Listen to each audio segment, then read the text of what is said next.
आज मैं आपसे एक सवाल पूछता हूं। अगर मैं आपसे कहूं कि इंडिया में एनएसई और बीएसई के अलावा भी एक नेशनल स्टॉक एक्सचेंज है, तो शायद बहुत से लोग बोलेंगे अच्छा ऐसा भी है। और अगर मैं ये कहूं कि एक वक्त ऐसा भी था जब इस एक्सचेंज को लोगों ने लगभग खत्म मान लिया था, तब आप क्या कहेंगे? जी हाँ, कंपनी में एक स्कैम हुआ। इसकी वजह से इस कंपनी का नाम तक बदलना पड़ गया। इसमें ट्रेडिंग ही बंद हो गई और धीरे धीरे लोगों ने इस एक्सचेंज को लगभग भुला ही दिया। लेकिन कहानी यहीं पे खत्म नहीं हुई। पिछले कुछ सालों में ग्रो, जीरोधा और पीक 15 जैसे बड़े इन्वेस्टर ने इस एक्सचेंज में पैसा लगाया। ट्रेडिंग को दोबारा स्टार्ट हुई और कंपनी ने मार्केट में लिक्विडिटी वापस लाने के लिए भी कई सारे नए स्टेप्स उठाए।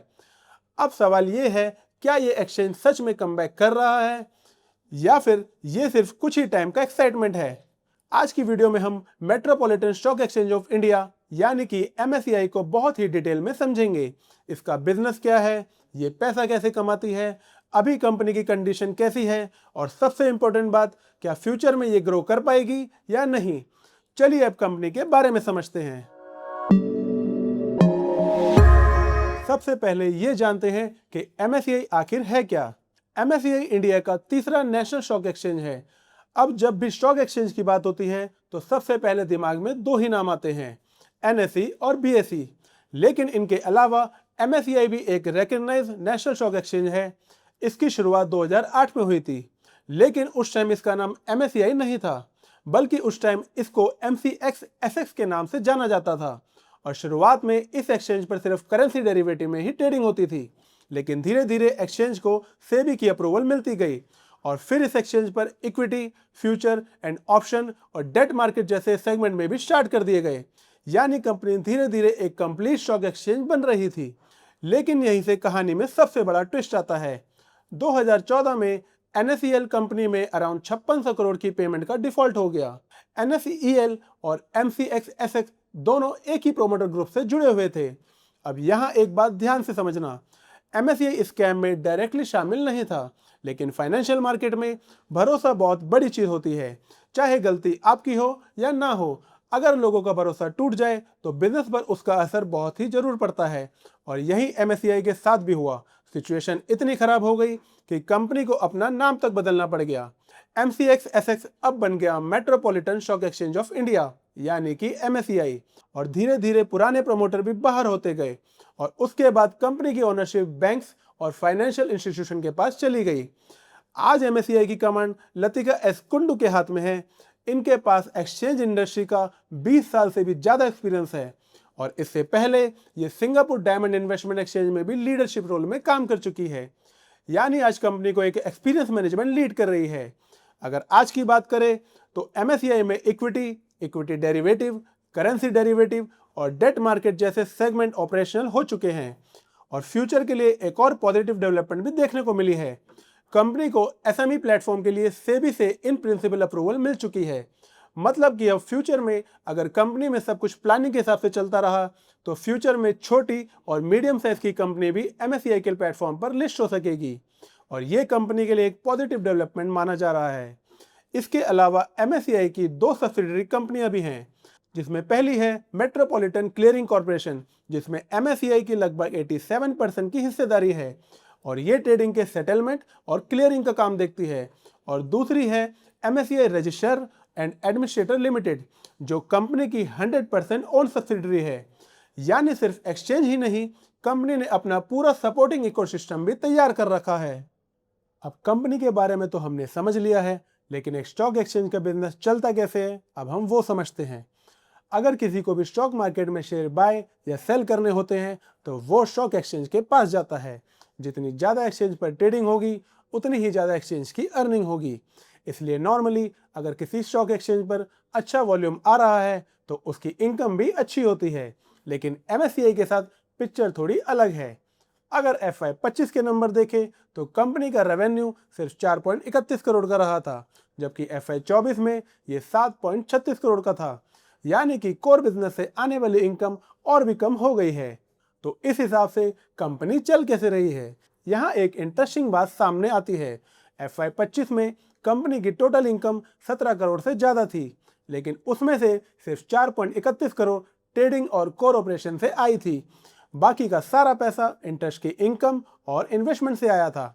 मतलब कंपनी का जो मेन बिजनेस है वो अभी भी उतना बड़ा नहीं हुआ है जितना एक स्टॉक एक्सचेंज को होना चाहिए, और ये बात इन्वेस्टर के लिए समझना बहुत जरूरी है।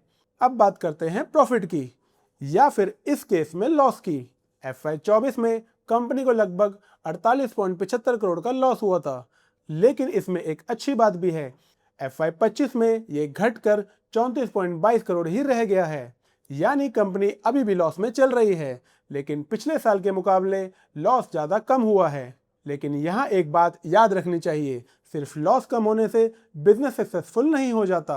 असली गेम तब बदलेगा जब कंपनी का कोर ट्रेडिंग बिजनेस ग्रो करेगा, क्योंकि स्टॉक एक्सचेंज की असली कमाई ट्रेडिंग एक्टिविटी से ही आती है, और फिलहाल कंपनी को इसी एरिया में सबसे ज़्यादा काम करना है। अब तक हमने देखा कंपनी का रेवेन्यू अभी भी काफ़ी छोटा है, लेकिन पिछले कुछ महीनों में एक चीज़ बदलनी शुरू हो गई है, और वही MSCI के कमबैक की सबसे बड़ी वजह भी मानी जा रही है। सबसे पहले 27 जनवरी 2026 को कंपनी ने इक्विटी ट्रेडिंग दोबारा स्टार्ट कर दी, लेकिन सिर्फ ट्रेडिंग शुरू कर देने से कोई फायदा नहीं होने वाला। अगर एक्सचेंज पर बायर्स और सेलर्स ही ना आए तो ट्रेडिंग का वॉल्यूम नहीं बढ़ पाएगा, और अगर ट्रेडिंग वॉल्यूम नहीं बढ़ेगा तो एक्सचेंज पैसा कैसे कमाएगा। इसी प्रॉब्लम को सॉल्व करने के लिए 1 अप्रैल 2026 को कंपनी ने एक नया इनिशिएटिव लेकर आई। कंपनी ने कुछ मार्केट मेकर को एनकरेज किया ताकि शेयर में हमेशा बाइंग और सेलिंग होती रहे, क्योंकि अगर किसी शेयर में बायर्स ही ना हो या फिर सेलर्स ही ना मिले तो ट्रेड एग्जीक्यूट करना मुश्किल हो जाता है, और जब लोगों को ट्रेड करने में दिक्कत आती है तो फिर वो उस एक्सचेंज पर आना ही बंद कर देते हैं। इसी प्रॉब्लम को सॉल्व करने के लिए कंपनी ने मार्केट मेकर्स अपॉइंट किए, ताकि हर वक्त किसी न किसी प्राइस पर बायर्स और सेलर्स अवेलेबल रहे और ट्रेडिंग स्मूथली चलती रहे। इसका फायदा ये होता है कि नए ट्रेडर्स और इन्वेस्टर को भी ऑर्डर एग्जीक्यूट करने में आसानी होती है, और धीरे धीरे एक्सचेंज पर ट्रेडिंग वॉल्यूम बढ़ने लगता है, और इसका असर भी बहुत जल्दी देखने को मिला। एलियस लॉन्च होने के बाद पहले ही दिन एक्सचेंज पर इक्विटी टर्नओवर लगभग 30.36 करोड़ तक पहुंच गया, और सबसे इंटरेस्टिंग बात, सिर्फ अगले ही दिन ये टर्नओवर बढ़कर 130 करोड़ के पार पहुंच गया। यानी जिस एक्सचेंज पर काफ़ी समय से ट्रेडिंग इक्विटी बहुत कम हो रही थी, वहां धीरे धीरे ट्रेडर वापस आने लगे, और ये कंपनी के लिए एक पॉजिटिव सिग्नल माना गया। कंपनी का लिक्विडिटी बढ़ाने वाला प्लान ग्राउंड लेवल पर भी काम करता हुआ दिख रहा था। मई 2026 तक एक दिन का टर्नओवर लगभग 109 करोड़ तक पहुंच गया, और एक ही दिन में 1.48 करोड़ से भी ज़्यादा शेयर्स में ट्रेडिंग हुई। यानी काफ़ी टाइम बाद एक्सचेंज पर एक्टिविटी वापस दिखनी शुरू हो गई। लेकिन यहाँ एक बात समझना बहुत ज़रूरी है, ये नंबर देखकर ये नहीं कह सकते कि MSCI अब NSE या BSE को चैलेंज दे सकता है। ऐसा बिल्कुल भी नहीं है। अभी MSCI का मार्केट शेयर बहुत छोटा है, लेकिन अगर इस तरह की ग्रोथ कंसिस्टेंसी बनी रहती है तो ये कंपनी के लिए एक पॉजिटिव साइन माना जा सकता है। और इसी बीच कंपनी को एक बड़ा सपोर्ट भी मिला, जो कि फंडिंग थी। दिसंबर 2024 में ग्रो के प्रमोटर जिरोधा और कुछ इन्वेस्टर ने मिलकर लगभग 240 करोड़ इन्वेस्ट किए। उसके बाद अगस्त 2025 में पिक 15 और कई ब्रोकर और फिनटेक इन्वेस्टर ने मिलकर कंपनी को 1000 करोड़ रुपए का इन्वेस्ट किया। यानी सिर्फ 8 महीनों के अंदर ही कंपनी ने लगभग 1240 करोड़ की फ्रेश कैपिटल रेस कर ली। इस हिसाब से जब कंपनी के पास इतना पैसा आता है तो उसका असर बैलेंस शीट पर भी देखने को मिलता है। कंपनी के टोटल एसेट्स लगभग 249 करोड़ से बढ़कर 444 करोड़ तक पहुंच गए, और इक्विटी बेस भी लगभग डबल हो गए। यानी कि कंपनी ने सिर्फ फंडिंग ही रेज नहीं की, बल्कि अपनी फाइनेंशियल पोजीशन भी काफी स्ट्रॉन्ग करी। अब इसका कंपैरिजन देखते हैं। अगर MSCI भी एक नेशनल स्टॉक एक्सचेंज है, तो फिर हम सब लोग ट्रेडिंग सिर्फ NSE और BSE पर ही क्यों करते हैं? इसका मेन रीजन है लिक्विडिटी। मतलब मार्केट में किसी भी शेयर में हर टाइम इतने बायर्स और सेलर्स हो कि आप जब चाहें आसानी से उन शेयर्स को खरीद या बेच सको, और इसी जगह पर NSE और BSE को सबसे बड़ा एडवांटेज है। आज इक्विटी कैश मार्केट में NSE का मार्केट शेयर लगभग 90 से 94% के बीच है, और डेरिवेटिव सेगमेंट में NSE का ऑलमोस्ट पूरा दबदबा है। वहीं अगर BSE की बात करें तो इसने भी इक्विटी कैश मार्केट में लगभग 6 से 10% का मार्केट शेयर बनाया हुआ है, और इसी के साथ SME सेगमेंट में भी BSE ने अपनी काफ़ी स्ट्रॉन्ग पोजीशन बना रखी है।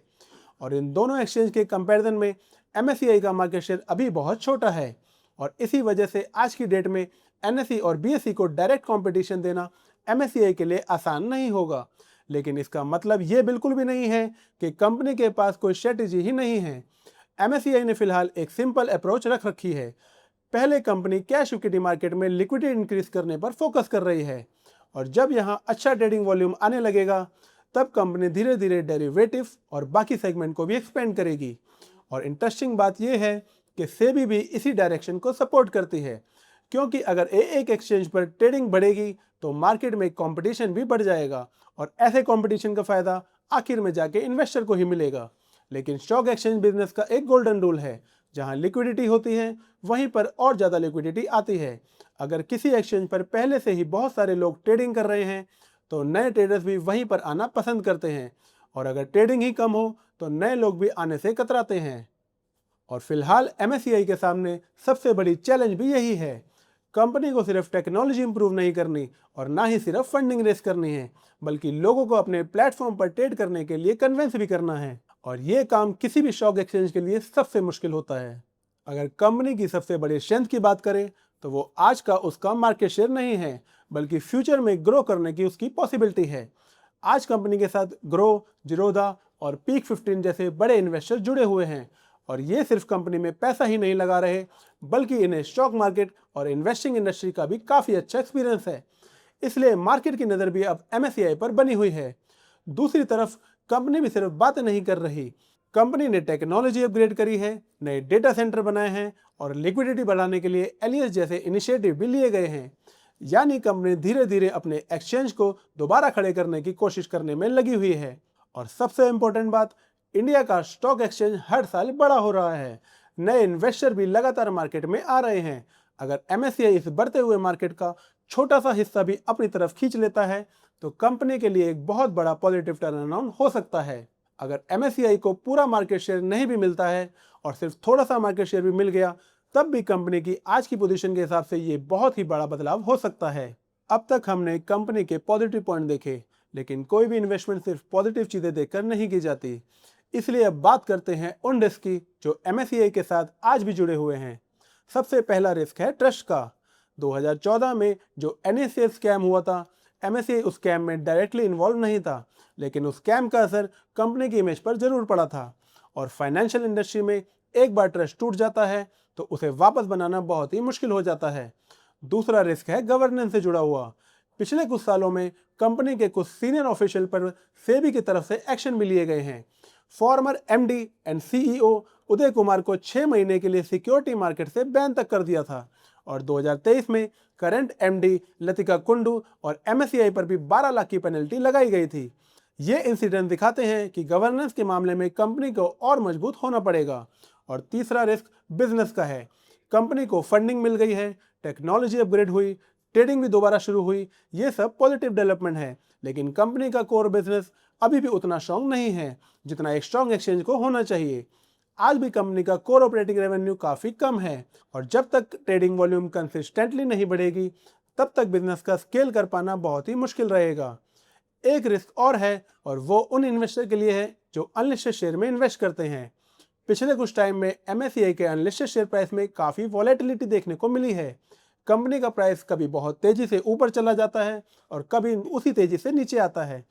इसलिए सिर्फ प्राइस देखकर डिसीजन लेना सही अप्रोच नहीं होगी। और सबसे इम्पोर्टेंट बात, अभी तक कंपनी ने DRHP फाइल नहीं किया है और IPO को लेकर कोई भी ऑफिशियल टाइमलाइन अनाउंस नहीं हुई है। फिलहाल ये सिर्फ स्पेकुलेशन है और कंपनी में इन्वेस्टमेंट सिर्फ अनलिस्टेड शेयर के थ्रू ही हो सकती है, जहां पर लिक्विडिटी भी लिमिटेड होती है और एग्जिट भी आसान नहीं होता।